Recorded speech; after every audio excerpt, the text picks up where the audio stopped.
Voici 12 erreurs qui vont te coûter, c'est-à-dire que l'échec de ton projet agricole. Ces 12 erreurs, plusieurs sont en train de le faire. Certains l'ont fait, c'est-à-dire qu'on paye cash. Ces 12 erreurs, c'est-à-dire que majeures que je sors, mais ces 12 erreurs parmi, c'est-à-dire que plusieurs, c'est-à-dire quoi, des erreurs. Ces erreurs-là, je les relève suite à plusieurs retours que vous m'envoyez. Ce sont des retours, c'est le comportement, l'attitude que plusieurs d'entre vous avez. Parmi ces attitudes-là, j'en ai sorti 12 sur lesquelles il faudrait que plusieurs d'entre vous puissiez travailler, afin de pouvoir, justement, avoir, c'est-à-dire un retour favorable, afin de pouvoir faire une agriculture, c'est-à-dire rentable. Donc, reste sur ce bout de cette vidéo, afin que je puisse partager avec toi ces 12 erreurs-là. Donc, bonjour, bienvenue sur la chaîne. Si tu me découvres pour la première fois, je m'appelle Thierry Toukou. Sur cette chaîne, je parle d'agriculture, je parle d'élevage, je parle d'entrepreneuriat, je parle d'investissement. Le but de la chaîne est ici afin de valoriser et de vulgariser nos produits du terroir africain. Si j'ai créé la chaîne, c'est afin de partager mes astuces et techniques business, de partager mon mindset, afin de t'aider dans tes réalisations ou dans tes futures réalisations. Donc, si les thématiques qui te parlent, n'hésite pas à t'abonner en appuyant sur le petit bouton rouge, en validant la cloche, afin de ne pas manquer plusieurs vidéos que diffuse la chaîne, afin de t'aider. Je vais t'inviter aussi à regarder sous la barre de description de cette vidéo. J'ai un lien sur lequel je partage avec toi 10 idées de culture méga rentables sur lesquelles tu peux lancer dès maintenant, pour la campagne 2024, afin de pouvoir rentrer dans le gotha stratosphérique des seigneurs de la terre. Mais pour la même occasion, si tu veux aller plus loin, je peux t'accompagner. Donc, je suis en train de dire, sur cette vidéo, je vais relever comme ça 12 erreurs que plusieurs d'entre vous commettez. Que plusieurs ont commis, c'est-à-dire qu'ils ont payé cash. Et des erreurs que certains sont en train de commettre même là maintenant. Donc, la première erreur qui revient la plupart du temps et que j'observe, c'est le manque de connaissances. Tu ne sais pas ce que tu ne sais pas.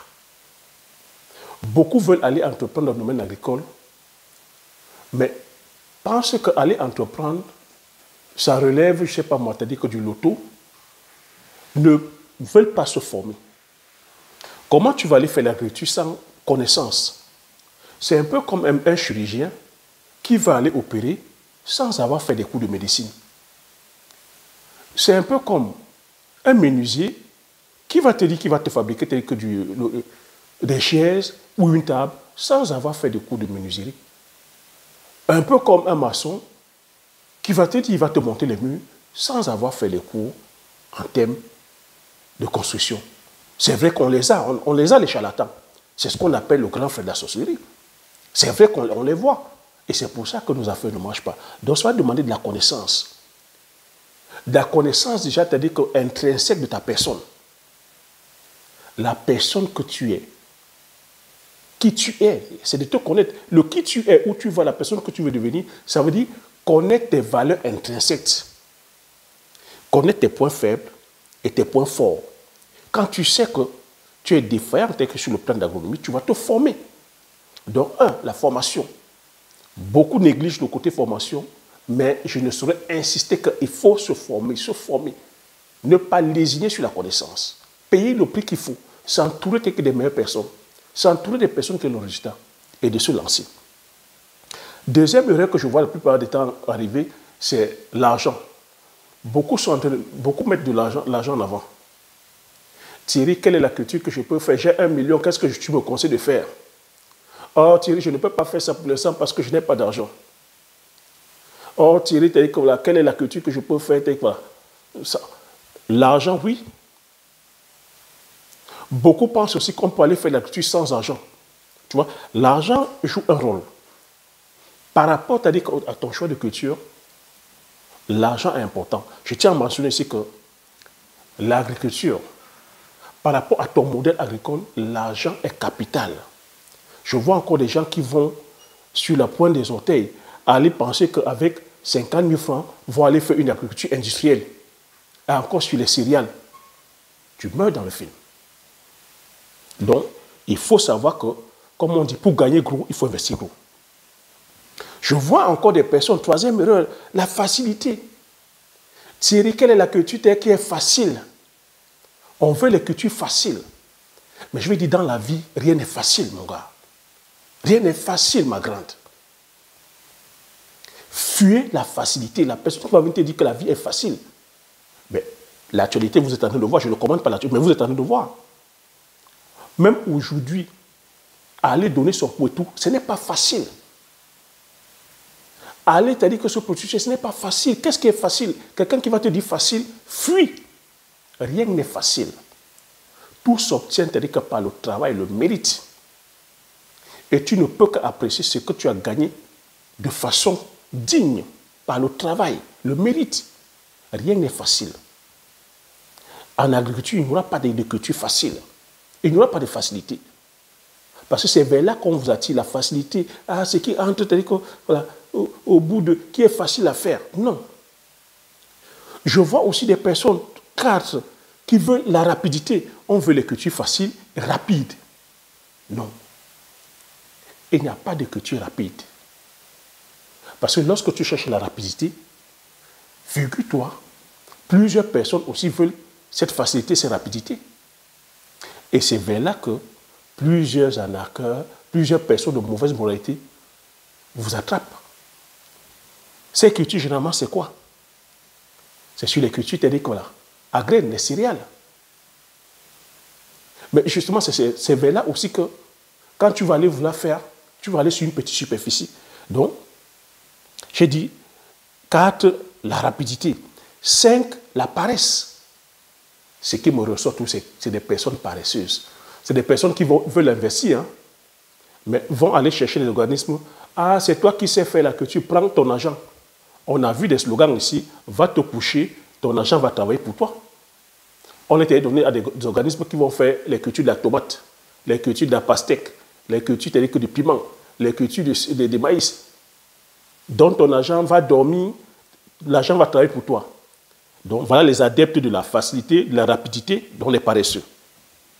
6e, mauvais choix de la culture. Mais voilà. Beaucoup, c'est-à-dire que vont se lancer en agriculture sans pouvoir faire le choix valable de la culture. Je vais expliquer ça en fin de commentaire.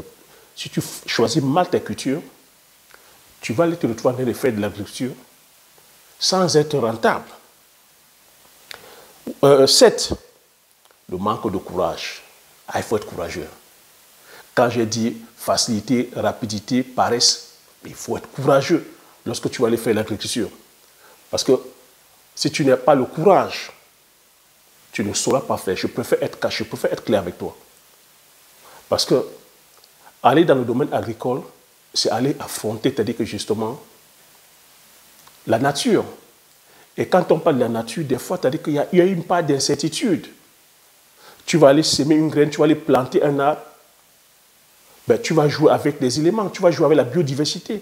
Tu peux avoir des attaques de champignons, tu peux avoir des attaques d'insectes, tu peux avoir des attaques, je veux dire, même la pluie, la météo, je veux dire la météo, la sécheresse. Tu peux avoir des vents violents, tu peux avoir des... C'est autant comme ça, c'est-à-dire que justement, d'incertitudes sur lesquelles à chaque fois tu dois t'adapter. Tu peux aussi, c'est-à-dire que justement, être victime aussi des ressources humaines, des personnes, la main-d'œuvre. Tu vois, c'est autant de choses. Tu peux être victime, c'est-à-dire même du mauvais, des semences de mauvaise qualité. Tu vois, c'est autant d'éléments. Tu dois travailler sous le soleil, tu dois travailler sous la pluie. La plante peut mourir, tu dois recommencer. Tu vois, ça demande d'être courageux. Il y a aussi, c'est-à-dire que manque de vision. On a des personnes qui sont comme ça, qui ne sont pas visionnaires, qui ne voient pas, c'est-à-dire que sur le long terme. On a des personnes court-termistes. Tu vois, des personnes court-termistes qui sont rapidité, facilité, qui donnent là. Manque de vision sur le long terme. Comment tu as dit, tu n'es pas en train de penser aujourd'hui que tu dois travailler là maintenant, afin de pouvoir préparer, c'est-à-dire un présent, un futur pour toi et pour tes enfants. Tu ne penses pas, c'est-à-dire que justement laisser un legs. Donc, 10, la grosse erreur, c'est que beaucoup pensent que le rendement, c'est-à-dire voilà, c'est par rapport au nombre d'hectares. Beaucoup vont vers l'agriculture en pensant que c'est en faisant 50 hectares, en disant que j'ai 50 hectares, j'ai 100 hectares. C'est ça qui les rendra riches. Non. Ou c'est ça qui va leur permettre d'avoir une rentabilité. Non. Le rendement, c'est-à-dire que c'est par rapport au choix de la culture. Je peux répéter? Le rendement, ce n'est pas par rapport au nombre d'hectares, c'est par rapport au choix de la culture. Tu vois donc, quand tu vas faire le choix des cultures comme le manioc, les bananes plantains, le macabo, le palmier à huile, sur les cultures, nos cultures vivrières du terroir, tu vois qu'une culture comme le manioc, c'est 35 tonnes minimum l'hectare. Une culture comme, je vais prendre l'exemple, le soja, le maïs, chez nous en Afrique, nous sommes encore à demi-tonne l'hectare.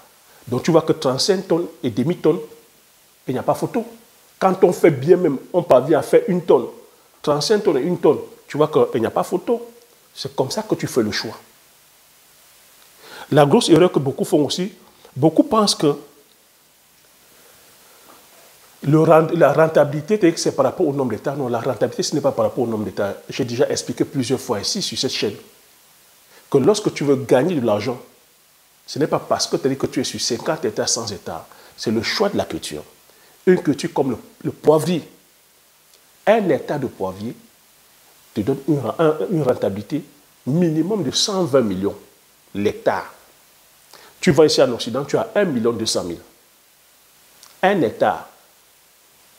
Prends toutes les cultures que tu veux, par exemple, sur les céréales. Parce que beaucoup vont faire le choix de céréales. Parce que ça entre en production rapidement. Parce que, entre guillemets, c'est facile. Mais c'est là où beaucoup se cassent la gueule. J'ai beaucoup de témoignages qui viennent vers moi, les personnes de la diaspora qui ont dépensé les 20 millions, 30 millions pour aller faire les céréales, le maïs, le soja, qui au finish ont attrapé la tête. Parce que les rendements qu'on leur a donnés au départ, ça n'avait rien à voir. Mais les personnes ont dépensé plus d'argent où? Sur l'achat des produits phytosanitaires. Parce qu'un hectare de maïs, 1 hectare de soja, on va te demander de mettre 4 sacs d'engrais. Un sac d'engrais présentement coûte dans les 35 000 francs minimum. Tu fais 4. Si tu avais fait 20 hectares, tu fais 4 fois 20, tu vois le chiffre. Et on est rentable que sur les céréales à partir de 50 hectares. Tu vois que tu vas aller verser de l'argent à acheter l'engrais, les pesticides, donc fongicides, insecticides, nématicides, raticides, l'herbicide, qui au finish, pour quel rendement? Le kilo de maïs coûte combien? Pour quel rendement? Pour avoir demi-tonne l'hectare, alors que tu as dépensé près de 20 millions. J'ai des personnes, 20 millions. Pour quelle rentabilité? Alors que les mêmes argent, si tu prends 1 hectare de bitacola, si tu te lances dans le bitacola, le coût de production d'1 hectare de bitacola, ce n'est pas énorme. Si tu achètes même le plant uniquement, même à 3 000 francs le plant, que, admettons, tu mets 150 plants par hectare, c'est combien? C'est combien? Tu ne dépenses pas plus de 300 000. Tu vois? Tu as tout cassé 400 000. Je suppose que tu as déjà le terrain. Mais maintenant, en tant que visionnaire, tu vois, tu te laisses juste le temps, sur 3 ans. Pareil pour le Ndiansang. Le Ndiansang, pareil, tu fais 1 hectare, 2 hectares. Tu vois, avec 500 000 francs, tu peux déjà faire 1 hectare. Donc tu vois qu'avec 500 000, pour toi qui es ici de la diaspora, tu peux faire comme ça 2 hectares, 3 hectares, 4 hectares. Je parle ici de Ndiansang, je parle du bitacola, je parle du mpébé, je parle des rondelles, je parle de la cola kubinata, je parle du palmier à huile. Tu peux faire des dizaines et des dizaines d'hectares. Mais l'avantage là-dedans, c'est que c'est des cultures qui sont pérennes, qui rentrent en production à partir de 2 ans, à partir de 3 ans, 4 ans. Tu peux faire là-dedans maintenant de la polyculture. Tu pourras, à l'intérieur de ces cultures-là, planter, par exemple, la banane plantain ou la banane douce. Tu peux faire le manioc. Tu peux faire les cultures vivrières. Ça va te permettre comme ça, pendant ces 3 années, de pouvoir entretenir la plantation, payer la main-d'œuvre. Et comme toi, tu vises sur le long terme, au bout de 3 ans, les cultures vont commencer à entrer en production. Et tu vois qu'un sac de Bitaco, là, ça aussi entre 450 et 500 000 francs CFA. Un sac de Njansan, c'est dans les 400 000 francs CFA. Je t'ai parlé de la culture du poivre. Pareil, la culture du poivre, si tu fais le choix du poivre aussi, tu peux te dire qu'en intercalaire, mettre des cultures vivrières. Ça entre en production au bout de 2 ans et demi, 3 ans. Tu vois, c'est là-dessus que... C'est pour ça que je dis qu'il faudrait avoir des personnes qui sont visionnaires. Il faudrait te dire que des personnes qui aiment le monde agricole. L'erreur que beaucoup font, c'est que les personnes n'aiment pas l'agriculture. Les personnes veulent tout simplement le rendement, veulent le gain qui est là-dedans. Les personnes veulent la rentabilité là, parce qu'on veut faire le show-off. Donc, je vais demander ici, demain, ce que vous faites. Demain, l'agriculture. De toutes les façons, quand on est là-dedans, c'est les plantes sont vivantes. Elles savent les bluffeurs, elles savent les personnes qui viennent bluffer, elles savent les personnes qui ne sont que là parce qu'elles veulent la gratification instantanée. Tu dois bichonner la plante.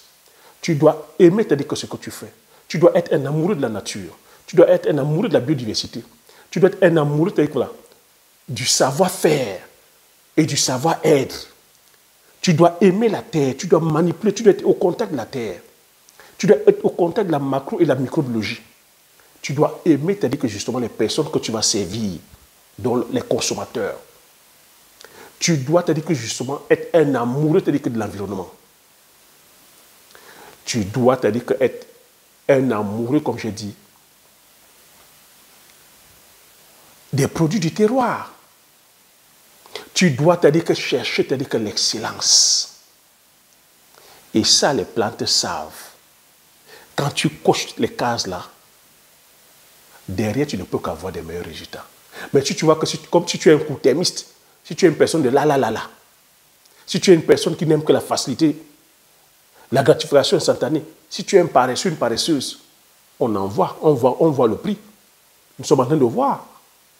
Vous savez qu'il y a ce phénomène-là aujourd'hui, où tout le monde veut paraître riche, où tout le monde veut le bling-bling. Beaucoup ne vont pas vers le domaine agricole parce qu'il n'y a pas de show-off. Parce que tu ne peux pas aller à l'arrière-pays. Ce n'est pas glamour d'aller à l'arrière-pays. Chacun veut brandir, c'est-à-dire que justement, les apparats, c'est-à-dire que du paraître. On veut paraître riche alors qu'au fond, on est pauvre. On est en train de voir ça. Je vous dis à chaque fois que faites attention au suivisme. Faites attention à ce que les réseaux sociaux vous montrent. Donc ne sois pas un adepte du suivisme. Et qu'on gagne parce qu'on ne suit pas la masse. On gagne parce qu'on suit son intuition. On gagne parce qu'on ne veut pas faire comme tout le monde. On gagne parce qu'on veut payer le prix. On gagne parce que justement, on fait le choix des cultures du terroir. Parce que là-dessus, on a le contrôle sur les prix. Beaucoup échouent parce que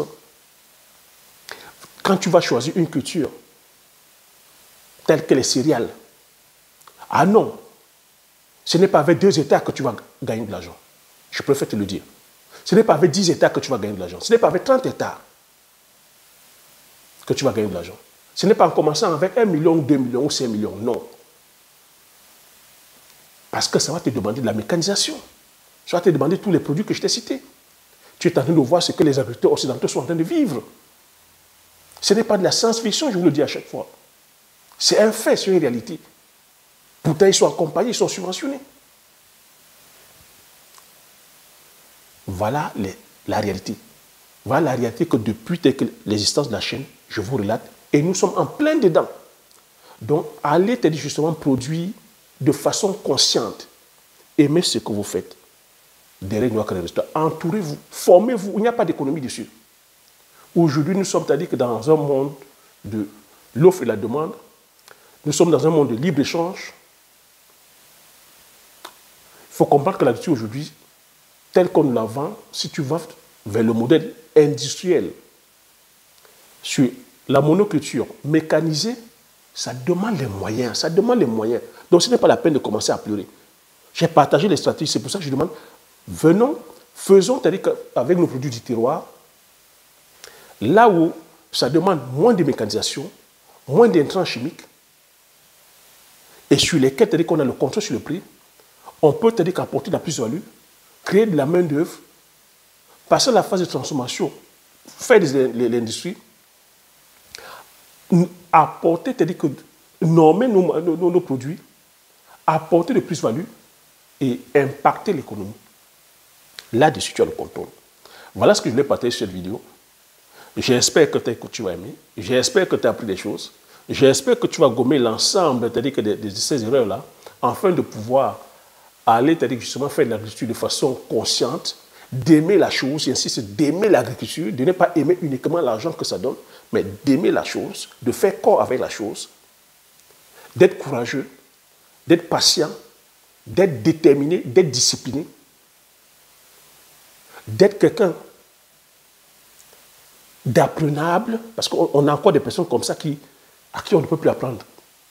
On a des personnes comme ça qui, pour elles, elles ont déjà atteint, c'est-à-dire voilà, un certain niveau, non, la connaissance n'est plus pour eux. Il faut être une personne apprenable. Donc là, aujourd'hui, ça va demander que tu descendes sur tes gros sabots, que tu ailles sur le terrain, que tu ailles voir tes pairs, que tu ailles suivre des formations pratico-pratiques, que tu ailles même faire du bénévolat, donner de ta personne pour pouvoir acquérir ces compétences-là, afin de pouvoir réaliser tes projets, afin de pouvoir réaliser tes rêves. Si ton rêve, c'est de produire, je veux dire, les protéines végétales. Voilà les conseils que je peux partager. Voilà ce que je mets en application afin de pouvoir justement obtenir les résultats que tu vois. C'est du pratico-pratique. Si ça t'a plu, laisse le pouce. Partage massivement autour de toi afin que vous puissiez être comme ça nombreux et nombreuses à bénéficier de ces informations. Regarde sous la barre de description, prends le lien des différentes formations et rejoins-moi de l'autre côté afin qu'on puisse commencer à bâtir ton empire pas à pas. Parce que c'est de ça qu'il s'agit. Je te dis merci et à la prochaine vidéo. Ciao.